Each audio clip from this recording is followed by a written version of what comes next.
Good evening and welcome to the CARICOM Energy Month panel discussion. My name is Patrice Harris and I am your moderator for this evening's conversation. CARICOM Energy Month is celebrated annually where there are several activities and initiatives which take place to recognize the month of activities. The theme for this year is Invest in Sustainable Energy, Accelerate the Transition. This evening, I'm joined with representatives from several institutions which are represented both locally and regionally. I'm going to allow each of my panelists to introduce themselves, and I'm going to start at my immediate left. Good evening to the listeners. I'm Dr. Naraine. I'm with the Clarence Fitzroy Brand College. I serve there as the research manager. I could speak about some programs that we have and, when my time comes back. All right. Thank you for joining us, Dr. Naraine.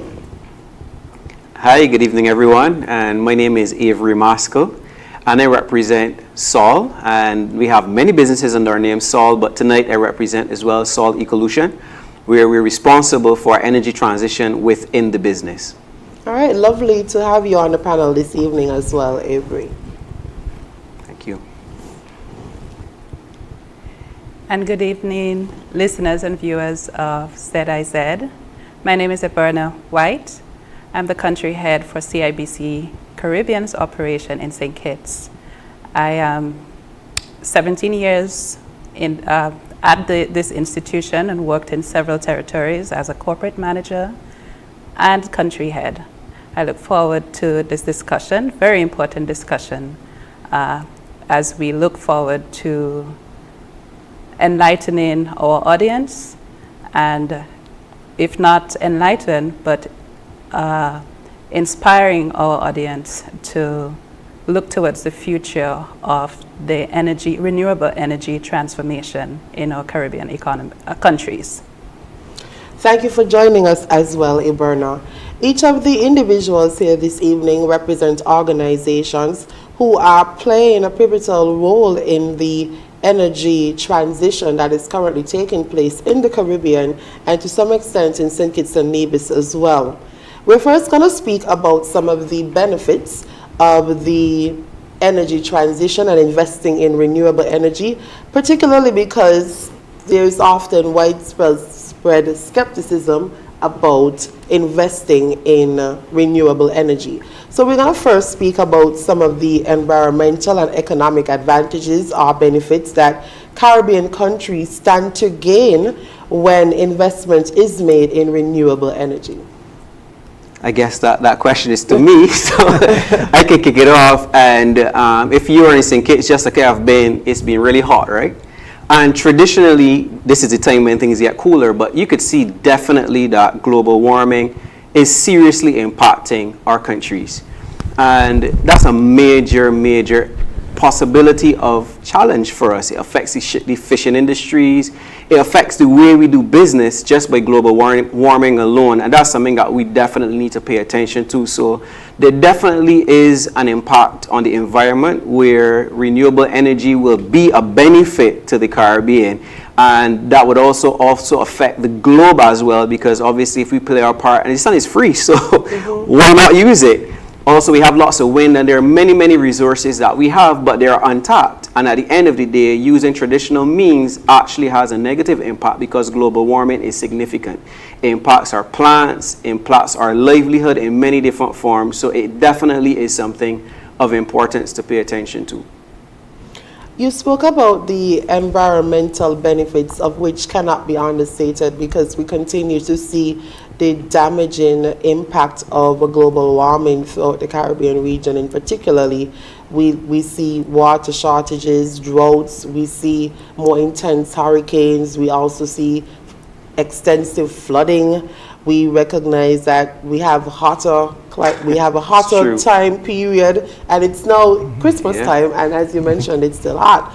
But outside of some of these environmental benefits, What are some of the economic benefits that Caribbean countries stand to gain from making the investment in renewable energy? So in the Eastern Caribbean, for example, our dollar is tied predominantly to the US dollar. And obviously, we need to protect rather our foreign exchange reserves. So the thing about fuel is, in most cases, we are paying out US dollars. Whereas from the time we make the shift to renewable energy, that stops a form of leakage, and it obviously helps to manage our controls in terms of how we manage our US dollars and trade. So we could obviously take that fund and put it into something else. So that's definitely one major benefit, is the whole benefit around foreign exchange management. Another part as well is that the globe is impacted by lots of volatility. For example, wars, Russia, movement of oil. So there's so many things that impact oil prices, but the advantage of having the free sun, having the wind, is, of course, you could actually peg what your charge of electricity is associated with. So rather than having the vulnerability of price, then you can actually, of sorts, fix or regulate what your charge is for energy.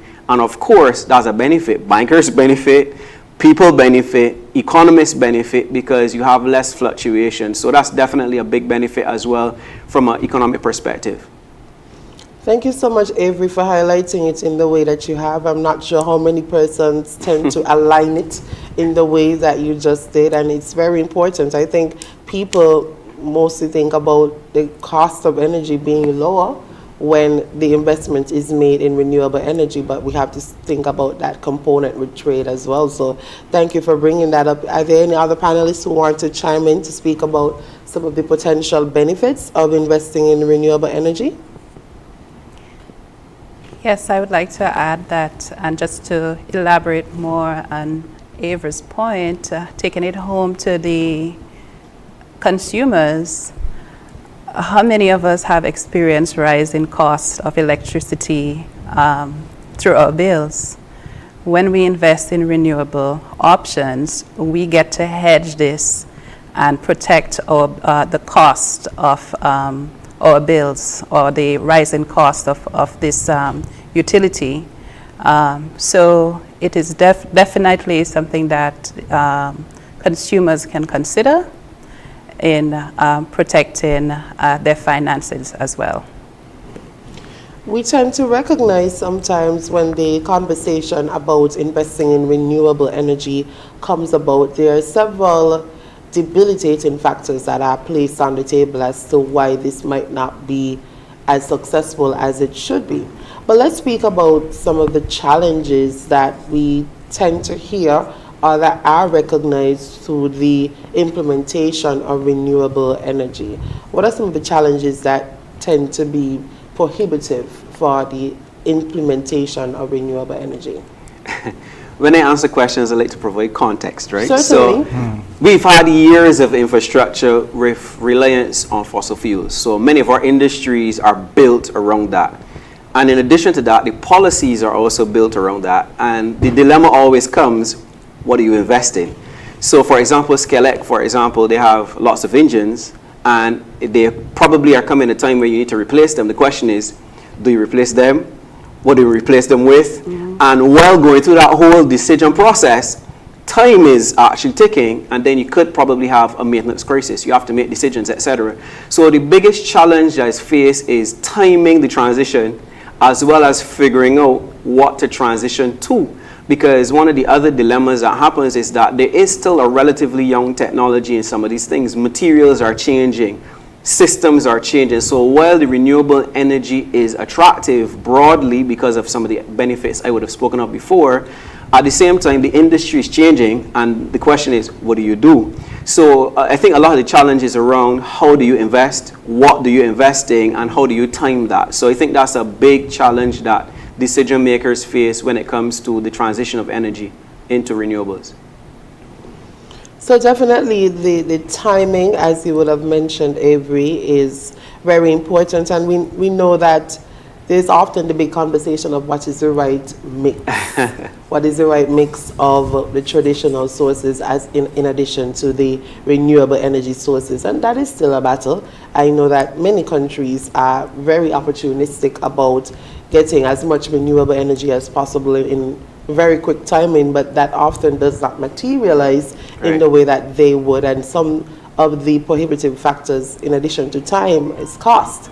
And Yeah. I know that is why we have CIBC here on the panel, because we want to look into some of the investment opportunities there are as it relates to the investing in renewable energy. So what are some of the opportunities that exist as it relates to decarbonizing energy systems within the Caribbean, and how close do we think we are to achieving these low carbon development goals?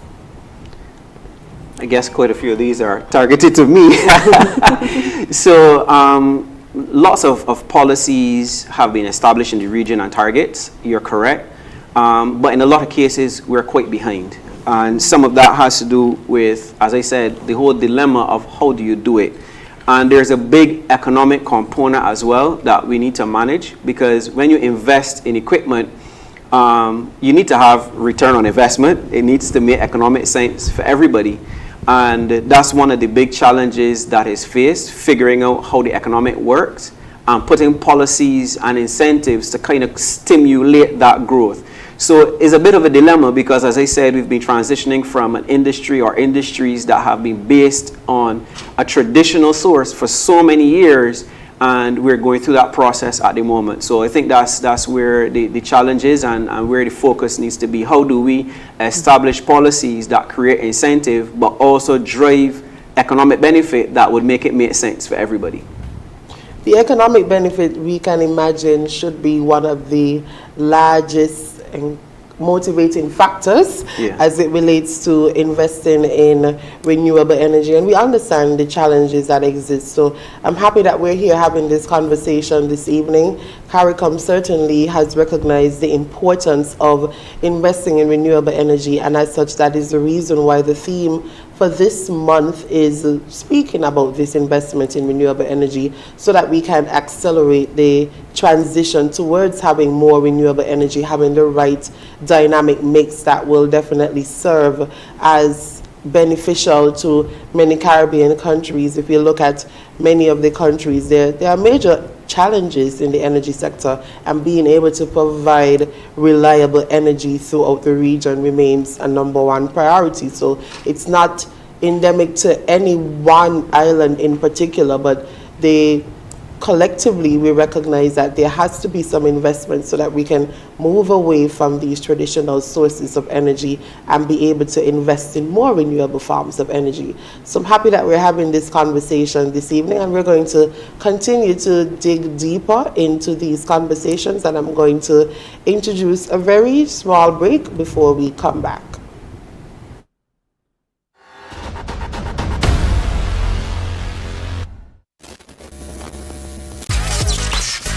This program is sponsored by SKELEC.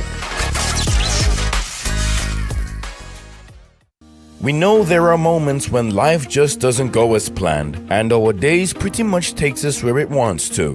But for every missed occasion, there's a great opportunity. We are making it easier to make bill payments, report faults, and receive bill balances through our automated call-in service, available 24 hours a day, 7 days a week.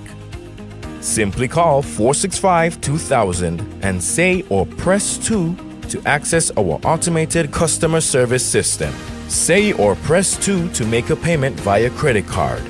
Enter your 8-digit SKELEC account number as seen on your bill. Enter the amount you wish to pay without a decimal point. For example, enter 2000 for a $20 payment. Have your credit card on hand to enter your credit card number, expiration date, and security number. One phone call gives you the power to regain control of your day. SKELEC's interactive voice response system. SKELEC, powering responses.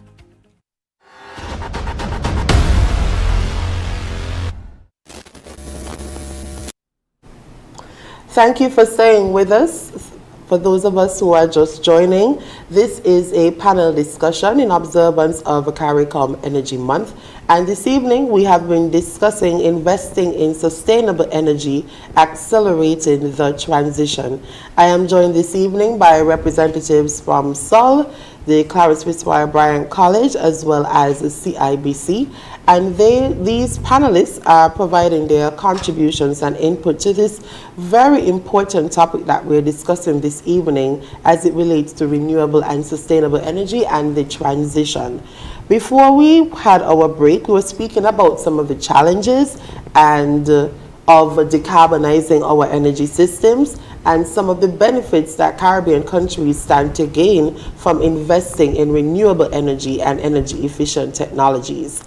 Let's speak to the opportunities that are available as it relates to investing in sustainable energy throughout the CARICOM region, not only in St. Kitts and Nevis, and speak more to the importance of having this investment. So what are some of the opportunities that we see available as we discuss decarbonizing energy and having more sustainable energy? I think the biggest opportunities that we have, that we see, is that we do have the resource. Being able to tap into the resource, that is where the challenge is. But we do have opportunities because these resources are natural. For our public sector, we have quite a bit of opportunities here. We can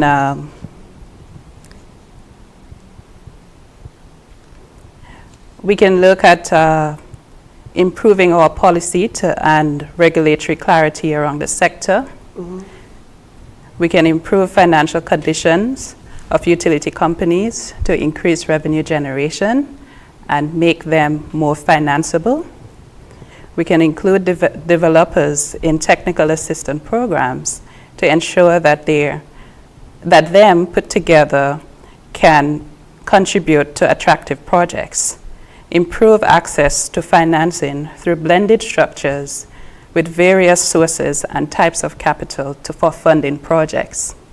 So these, in a nutshell, are opportunities that present themselves, being that we are economies or countries of the Caribbean, and we do have the resources, is really taking the steps to get to that point of being fully transitioned from a renewable energy perspective.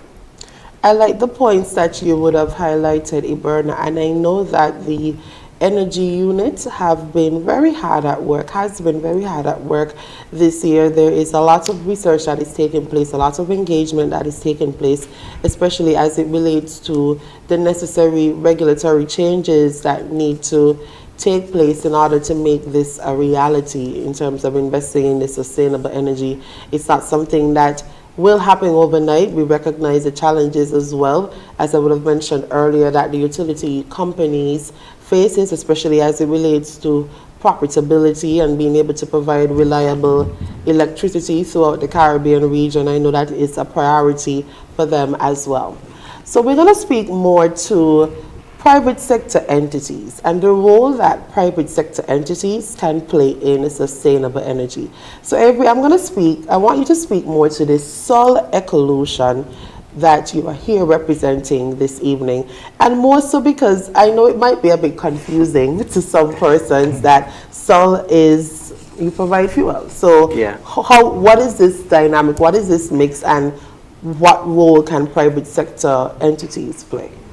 So what I would say, first of all, is context. I like context, right? Mm-hmm. So as I said, the industries are built for many years on fossil fuels. And they've been testing planes with renewables. It's not commercially viable. So I made that point to say that fossil fuels will be around for a while. Who knows how long, I can't say. But as a business who's been associated with like Shell and Exxon for many, many years, we want to be in the business for a long term. So the reality is if that's where the world is going, we're going to adapt to do it. So hence why we've placed emphasis on developing an arm specifically for renewable energy development, which is SOL Ecolution. And actually, we have footprint in Jamaica, 37 megawatts, which is a utility scale project. In Puerto Rico, we have quite a few of our service stations that actually have renewable panels on them. In Barbados, we have projects in Bermuda. The point I'm making is that what we've done is diversify our business such that we can come alongside countries, come alongside businesses to help them with the transition, because our view is a long-range view. So for us is, let's play the long game.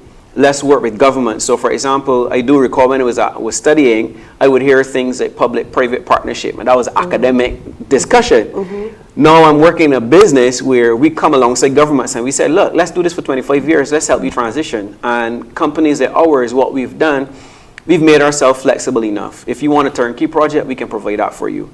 Of course, because of our business, we do have access to balance sheet. We do have relationships with entities like First Caribbean, other entities as well, where we could leverage that to also bring capital to the table. So the thing is that if you need capital, we could provide that for you. The point I'm making is that we've set our business to assist the transition, but also set ourselves to be flexible enough to be able to come in at any point. So provision of technical resource. We have engineers in our team.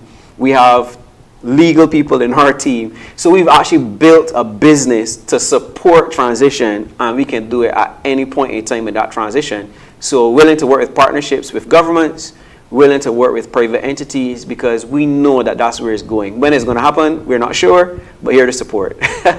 We're not sure, but you definitely have your foot on the gas. So you're putting us closer to a definitive time as to when it's going to happen. And that is quite encouraging, recognizing that there needed to be some movement in the business model so that there is sustainability and business continuity, not just business for today, but business for the long run. Eberna, I want you to speak to some of what is happening with the CIBC as well, especially as we think about some of the financing opportunities that might be available for business entities who want to have this transition. Because again, one of the major prohibitive factors that we tend to hear a lot is cost. Cost and finance. Our renewable energy programs can support various interests in renewable energy, from residential, commercial, industrial, to utility scale type financing. Our approach is always to be flexible and responses to the specifics of the particular project. So oftentimes we can be flexible with the financing mechanisms, which we are able to deploy, whether it is to private developers or to the public sector. On the consumer side, because everybody wants to know what is available to them, it hits home a lot to a lot of us when we look at our bills and we look at our finances on a day-to-day basis. So we do have a program, a promotion that is actually on. It's called You Got the Power. And through our personal product suite, comprising of renewable energy loans, you can either refinance your current mortgage at low rates and invest in your renewable energy project, or we offer 10 years payback, full financing on your renewable energy standalone facilities. Quite a bit is happening in the space. We've seen quite a bit of take-up, and not just in renewable energy, like having the facility with a solar power system, but we also promote the hybrid vehicles, the solar type vehicles. These provide tremendous value to our customers as well. Lovely. So for persons who are interested, especially as it relates to businesses, there are two options on the table. So Ecolution can provide solutions, and CIBC also has financing for renewable energy programs. So we can no longer just sit back and say, hey, it's the cost prohibitive, or we don't have the technical know-how. There are solutions on the table. Dr. Naraine, you've been quite quiet this evening, and I'm not going to allow you to remain this quiet. You're here representing the Clarence Fitzroy Bryant College, and as the tertiary institution in St. Kitts and Nevis that serves the young persons of St. Kitts and Nevis, tell us about what your understanding of the role of the CFBC is in terms of training a workforce that can be involved in this renewable energy transition and providing that education and awareness. Thank you. The role, I would think, is dual. One is to train students on how they can understand the technology that is used, how to maintain that technology and the applications and the concepts, etc. But the other role in education that we serve that sometimes it's not really realized because it's changing of mindsets, and any transformation can take years and generational transcend generations. So that's an important role that we do not usually measure, but that's how a transformation takes place. So we have 4 programs at the college in which renewable energy or sustainable energy, we can define that later on, but where renewable energy is taught. In 3 of the programs, they are in the Technical Vocational Education and Management Studies division at the college, where it's very practical oriented. Now, those 3 programs are agricultural studies. You also have electrical and electronics technology, or engineering, sorry. We used to call it, we changed the name of the course, but it's electrical and electronics engineering. And then we also have architecture, design, technology. So in those 3 programs, a course is taught. The name of that course is renewable energy.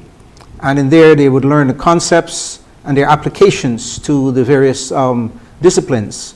For example, in designing of buildings, structures, and so on.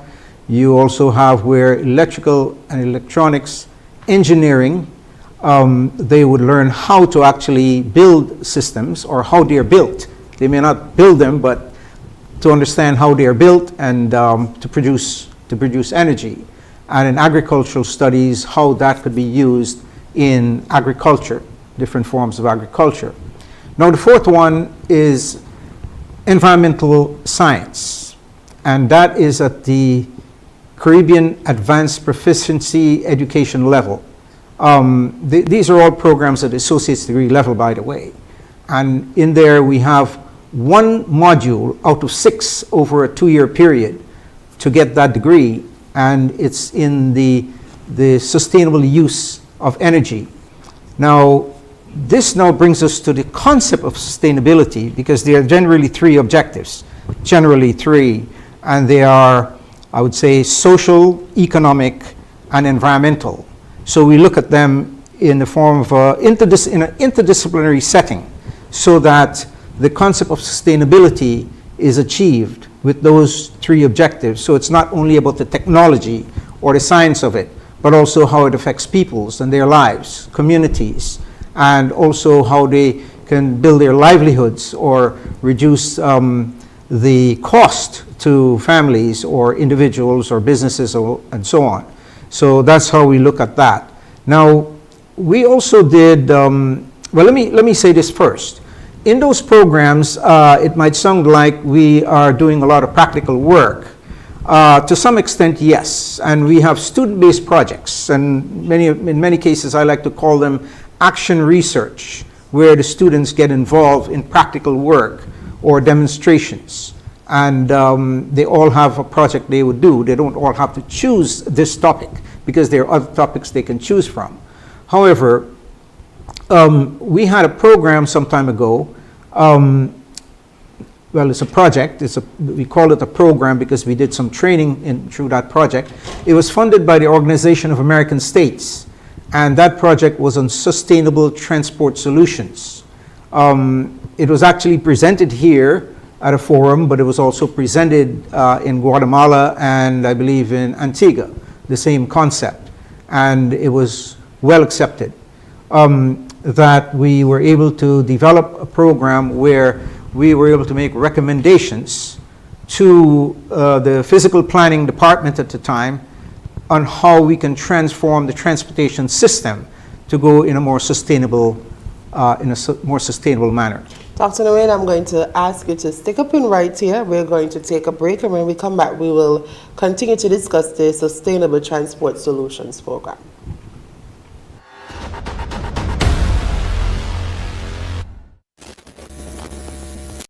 We're giving you the power to create lasting memories, to accomplish your wildest dreams, the power to set a goal and achieve it. And we're doing so in the moments when you need us most. We think of you in all we do, because we're not just an energy provider. We are tested, committed, efficient, and most of all, we are an electricity company that you can depend on. And we wouldn't have it any other way. SKELEC, powering your community with reliability and responsibility.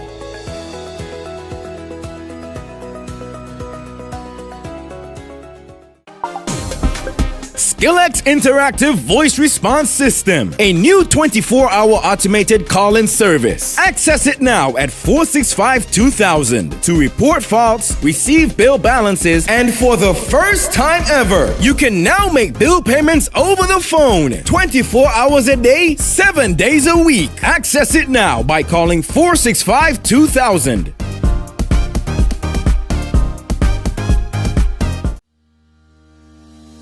We know what it feels like to have your head in the game, to be in charge, and reign supreme. And we also know what it feels like to have that taken away from you. But for every missed occasion, there's a great opportunity. Simply call 465-2000. Say or press 1 to report an outage. Enter your account number or telephone number to report the outage. Clearly explain the cause of your power outage. We can even call you back to let you know when the power is restored. One phone call gives you the power to regain control of your day. SKELEC's Interactive Voice Response System. SKELEC, powering responses.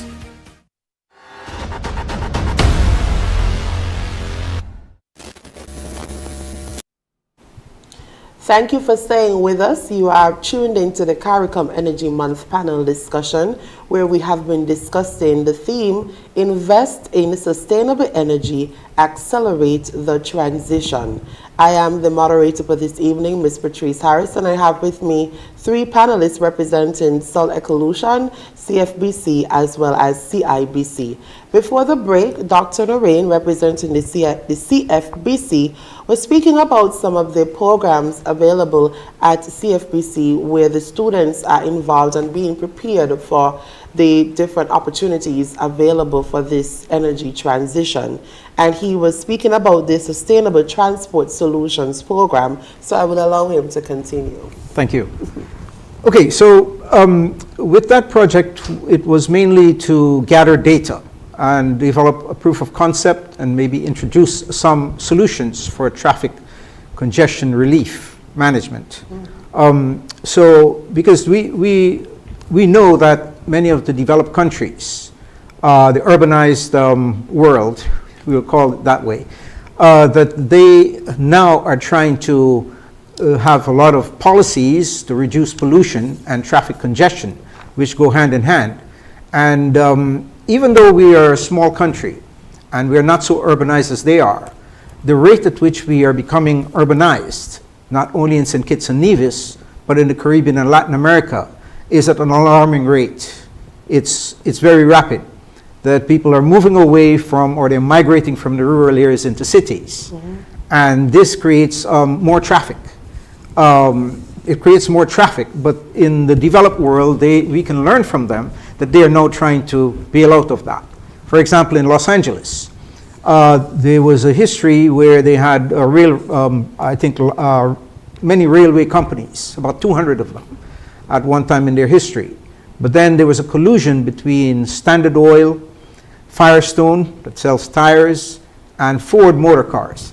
they colluded and they bought out those companies and ran them bankrupt so they can sell automobiles. But in the recent decade or two, they have had to install light rail again and subways. And imagine you have to tunnel your way out of that because the tunneling had to go under the city for it to be effective, and also because of the land use at the time. So we don't want to be in that situation. We should have foresight, but also we can learn from others the difficulties that they have had. Now, there are options. So the study actually was gathering data where we were looking at trip generation, trip destination, the purpose of the trips, and whether it's a solo driver or leading to a solo driver phenomenon where a single driver in an automobile driving for long distances. So there was the opportunities for carpooling. There's opportunity for mass transit, which is not on the agenda right now. I don't see that. Mass transit is a very effective way of doing that, and also a park and ride situation where maybe the parking can be away from the city of Basseterre, for example, and then you can have a shuttle going into the city. Because when we look at the city now, it's so congested with parking, but also the pedestrianism becomes very limited. And tourists, whether they are foreign tourists or local tourists, they have to navigate through the traffic, and it's not healthy because of the pollution that comes from it. Now, there's the misconception that we do not have pollution in St. Kitts and Nevis, or much air pollution for that matter, because we're close to the sea. But you see, smog is something that you cannot see. We did some measurements of air pollution, and we found that we do have air pollution. In fact, there's a publication of which I was a co-author with some other colleagues from here, but also from an external university. I think that was Yale. And we found that there was air pollution. We also had a project with University of Central Florida measuring air pollution. We did measurements there too, and we found that there's air pollution. So don't think that we don't have it. Smog is odorless, but it's also invisible. So we do have that. Now, it can only become worse because you just have to go into Basseterre and you will see what's happening there now. So the cold starts of cars for short distances, the cold starts consume more fuel at the time of starting before it warms up, and also more pollution. So imagine all those cars starting up at a given hour after they're cold, how much pollution they generate.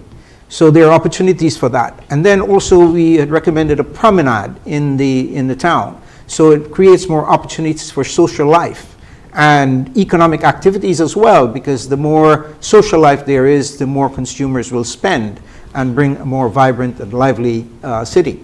Not that it's not lively now, I'm just saying when we look at it in the long run, these things can happen but also get worse. So that's a project that is very important, but we need to bring that back to the forefront now that the topic is on this agenda now, and it's timely that we need to take action. One of the difficulties we have at the college, however, is that we don't have the resources to do experiments and innovation. So they're taught in a more theoretical way, but when we have these student-based projects, or we can apply for grants or loans or whatever, well, mainly grants, and then do the proof of concept. So we are involved in this sort of thing. We do proof of concept for many other topics in sustainable development. So we're very interested in continuing with that and partnering with the community and the government to move this agenda forward. But we will need resources so that we can conduct experiments at the college.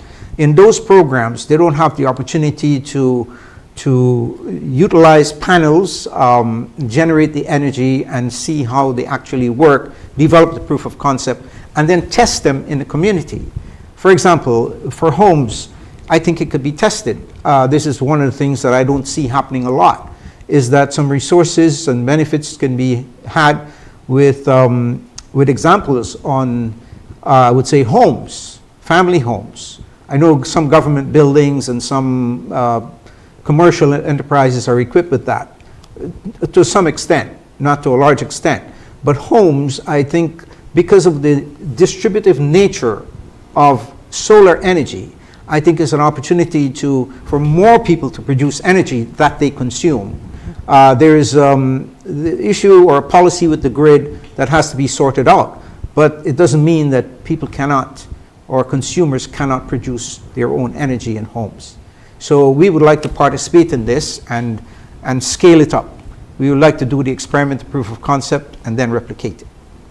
Dr. Naraine, you have spoken quite a bit about the projects that are taking place at the CFBC, and I'm happy that you are here to do that, because I'm not sure how much publicizing of what is happening there is actually taking place.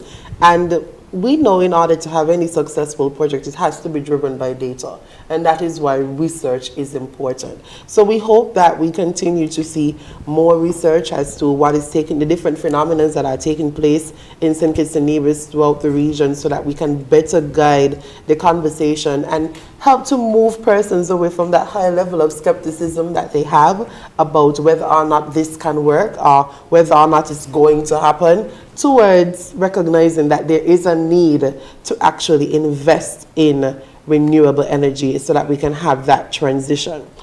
Avery, I want to talk a bit more about soil ecolution and any plans that might be on the table to collaborate with local communities and businesses in St. Kitts and Nevis to help to promote this sustainable energy adoption. So if it is that there is a business who is interested, what are some of the steps? What is the modus operandi now? So what I would say is, I'd answer that in two parts. So there are utility scale conversations that we are having, but of course, as utility scale, that does have a benefit for the consumer and essentially households indirectly. That's where a lot of the target is. One of the challenges in engaging the commercial and the homes, though, is figuring out where the policy is going. Because I think, and this is, we need some clarity as to how that works. Because, for example, for a homeowner to invest or for somebody to support the investment into that, they need to know how they're going to be paid, how is it going to work, if I give it oversized, can I sell back to the grid? So I would say that where we are positioned specifically in St. Kitts is not, the penetration is not as high on the personal level, but I believe there's scope for that, and I believe as the economy and as the policies align better, we can do that. But in other jurisdictions, we have some of those portfolios running already, so we're kind of just working with the cadence available in the country. So a lot of our primary focus has been on the utility scale and the commercial scale, but there is opportunity as well to do it on individual and some smaller commercial levels. But I think some more clarity is required around the policies and how that works so we can come and support them. So it is in our portfolio, but not so much in St. Kitts. And I try to narrow the conversation to St. Kitts because this is our primary target here, but we do have that as well within the region where it goes all the way down to the individual level. Lovely, and I totally understand. I get it. We know that there is need for clarity as it relates to the regulatory framework and creating that understanding, especially for persons who want to get on board. And I want to say that we're getting closer. We're almost there. If I can actually be the one to say it, we're getting closer. I know that a lot of stakeholder engagement has been taking place, and hopefully in the very near future that will actually be a reality. So I'm going to allow us to take another short commercial break, and we'll be right back.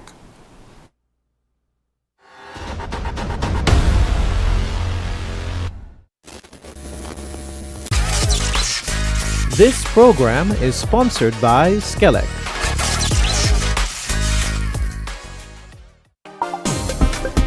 SKELEC's Interactive Voice Response System, a new 24-hour automated call-in service. Access it now at 465-2000 to report faults, receive bill balances, and for the first time ever, you can now make bill payments over the phone 24 hours a day, 7 days a week. Access it now by calling 465-2000.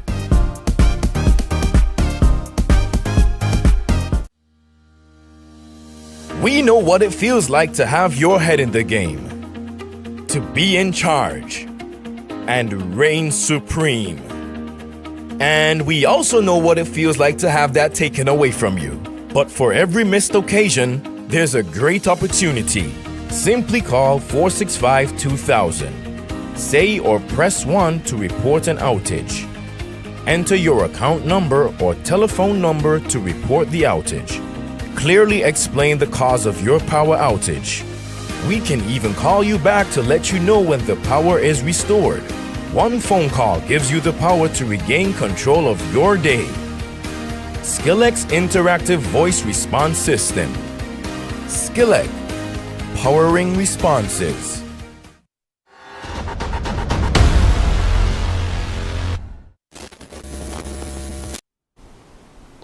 Thank you for staying with us. If you're just joining us, you're tuned into the CARICOM Energy Month panel discussion observance here in St. Kitts and Nevis. We are discussing this evening the theme, Invest in Sustainable Energy, Accelerating the Transition. Before the break, Avery was speaking to us about the opportunities available through Ecolution and making a call really for us to have some more clarity as to the regulatory framework here in St. Kitts and Nevis so that we can see more sustainable energy projects going on stream. We do know that there are already some entities who have sustainable energy projects in St. Kitts and Nevis at present, and the CIBC has a particular renewable energy financing program that is available to assist with more businesses as well as private individuals who want to embark on these initiatives. So I'm going to allow Eberna to speak more to some of the criteria that is used to determine the financing that is available. Okay, thank you. So in terms of anytime you think about embarking on a renewable energy project, it's always great to see what that means for you, for your business and for your entity. So we always encourage customers to get in touch with a renewable energy consultant who will outline the benefits from a value and a cost perspective to the customers. Once the customer is convinced that this is the way to go, then they come in and they speak with their relationship manager or their loan specialist who will design a package that suits their needs and fit in well with their finances, right? So this is basically just as an ordinary facility that you will do, but what we know that when you're financing renewable energy projects, it is really benefiting you, it's really putting you in a better financial position. When you look at financing for large-scale projects, commercial and utility, the financial institutions will engage early with developers and government so that at the beginning there's clear guidance from us as to what aspects of the project are important for financing support. Financial institutions can work with stakeholders to create blended lending structures and public-private partnership that match the profile of the project by bringing together various sources and types of capital for funding these projects. All right, so that will be able to provide some clarity to anyone who is interested in making this type of investment. Now, Dr. Naraine, you spoke about the courses and the programs that are available at CFBC as we try to impart the knowledge and awareness to the upcoming generation, especially as it relates to investing in sustainable energy. I know you do have entrepreneurship programs at the CFBC. Are there any programs where renewable energy is currently offered, and has it been incorporated into any of these courses? Is that something that we can consider for the future? Well, yes. The reason that we introduced or added entrepreneurship course in our curricula is that students can, and they can advise others as well, to convert this into a business or a business opportunity or for economic advantage. So that is the rationale, that they can either set up their own business when they graduate from school. They don't always have to look for a job, but they can become entrepreneurs, generate wealth and so on. But also they can advise others, and sometimes they become consultants. They can become consultants down the road in terms of the technology, how it may be applied, the use of it in their particular environment or their homes or their businesses and so on. So there are benefits that could be had. Sometimes, I think in the entrepreneurship course, they learn how to write business proposals. I've seen some students do that, at least for their student-based project. So yes, indeed. Certainly. We're going to be having a break shortly, but before we get to that break, I want each of the panelists to speak to what do we think the appetite has been in St. Kitts and Nevis and more so in the region as it relates to investing in sustainable energy, particularly from your vantage point and from your institution. What do you think the appetite has been as it relates to adopting these newer forms of energy? So I'll start with you, Avery. So what I would do is, from the regional perspective, some of the countries are way ahead in that they have well-defined policies and stuff like that. And because of the policies, it gives way to allow entry. For example, Barbados has that going quite a bit. Jamaica has a number of projects, Puerto Rico as well. In the Eastern Caribbean, what I notice is that not as much policy definition is there. So that kind of prohibits the real penetration of sorts. And I guess because in smaller economies, there's the whole issue of prioritization and what do you spend your time dealing with. So I think that's one of the challenges. And to bring it more to specific to St. Kitts, I think that's some of the challenges from my vantage point. I believe that's where it is. So there is a young area in St. Kitts, I believe.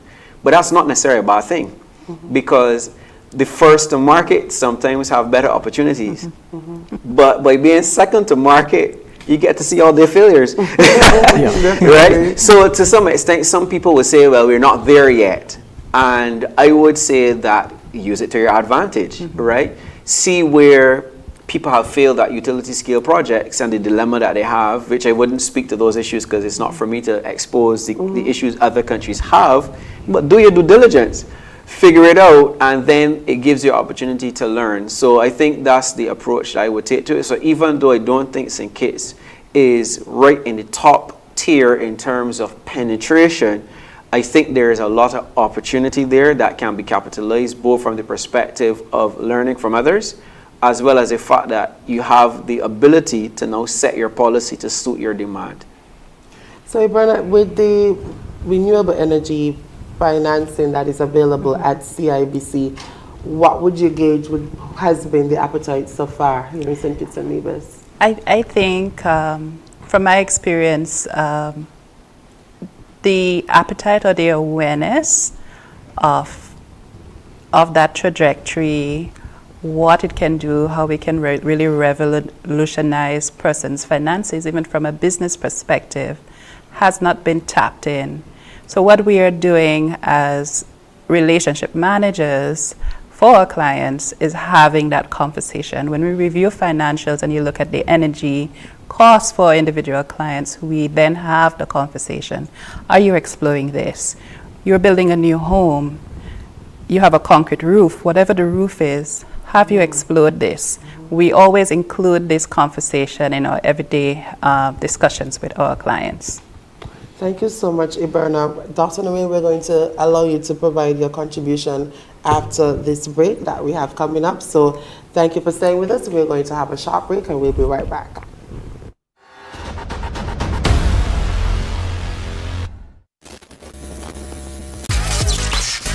This program is sponsored by SKELEC. We know there are moments when life just doesn't go as planned, and our days pretty much takes us where it wants to. But for every missed occasion, there's a great opportunity. We are making it easier to make bill payments, report faults, and receive bill balances through our automated call-in service available 24 hours a day, 7 days a week. Simply call 465-2000 and say or press 2 to access our automated customer service system. Say or press 2 to make a payment via credit card. Enter your 8-digit SKELEC account number as seen on your bill. Enter the amount you wish to pay without a decimal point.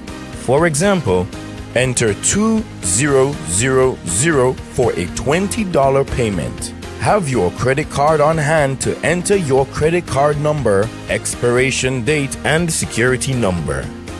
One phone call gives you the power to regain control of your day. SKELEC's interactive voice response system. SKELEC, powering responses.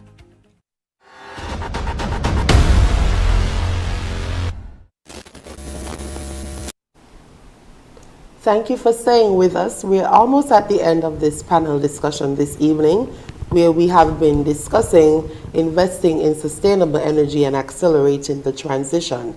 Just before the break, the panelists were sharing about their vantage point as it relates to the appetite for renewable energy adoption here in St. Kitts and Nevis and to a larger extent throughout the CARICOM region. I'm going to allow Dr. Naraine to provide his insight, and then we'll do a wrap-up. Thank you.